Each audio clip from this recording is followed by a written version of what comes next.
बाबा साहब आम्बेडकर के साथ कांग्रेस को कितनी नफरत रही थी, उनके प्रति कितना गुस्सा था और किसी भी हालत में बाबा साहब की हर बात के प्रति कांग्रेस चिढ़ जाती थी। और इसके सारे दस्तावेज मौजूद है। और इस गुस्से को दो बार बाबा साहब को चुनाव में पराजित करने के लिए क्या कुछ नहीं किया गया।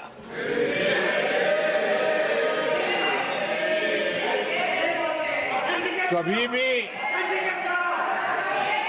बाबा साहब को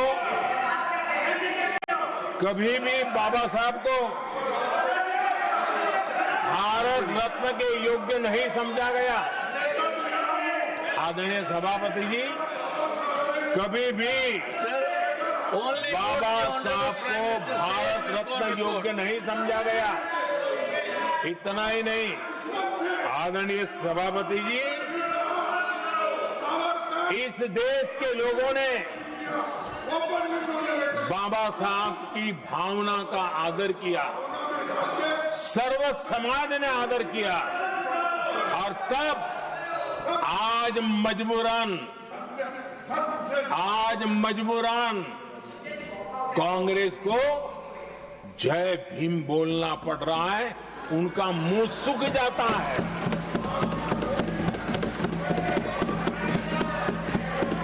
और आदरणीय सभापति जी, ये कांग्रेस भी रंग बदलने में बड़ी माहिर लग रही है। इतनी तेजी से अपना नकाब बदल देते हैं, ये इसमें साफ नजर आ रहा है। आदरणीय सभापति जी, आप कांग्रेस का अध्ययन करेंगे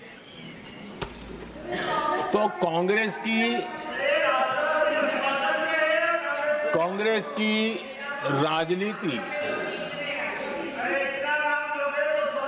जैसे हमारा मूल मंत्र रहा सबका साथ सबका विकास, वैसा उनका हमेशा रहा कि दूसरे की लकीर छोटी करना।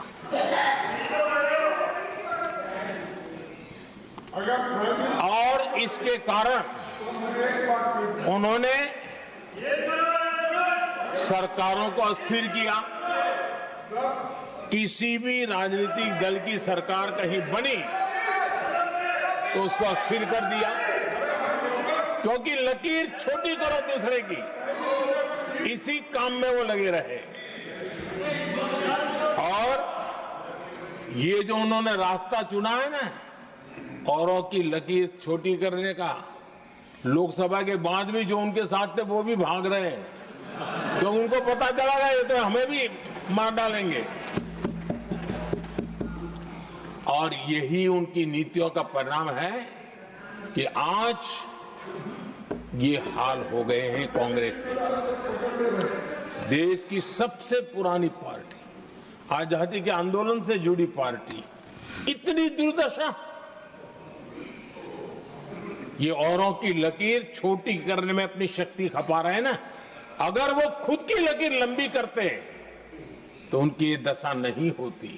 और मैं बिना मांगे एडवाइस दे रहा हूं, आप अपनी लकीर लंबी करने में मेहनत कीजिए, सोचिए, तो कभी न कभी देश आपको भी ये 10 मीटर दूर यहां आने का अवसर देगी।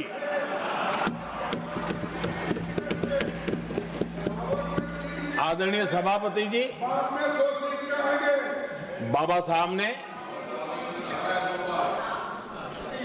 SC/ST समुदाय की बुनियादी चुनौतियों को बहुत बारीकी से समझा था, बहुत गहराई से समझा था, और खुद भुक्तभोगी थे, इसलिए दर्द भी था, पीड़ा भी थी, और समाज का कल्याण करने की का एक जज्बा भी था। और बाबा साहब ने एससी एसटी समुदाय के आर्थिक उन्नति के लिए एक स्पष्ट रोडमैप देश के सामने प्रस्तुत किया था। उनकी बातों में प्रस्तुत होता था। और बाबा साहब ने एक बहुत महत्वपूर्ण बात कही थी, मैं उनका कोट पढ़ना चाहता हूं। बाबा साहब ने कहा था, भारत एक कृषि प्रधान देश है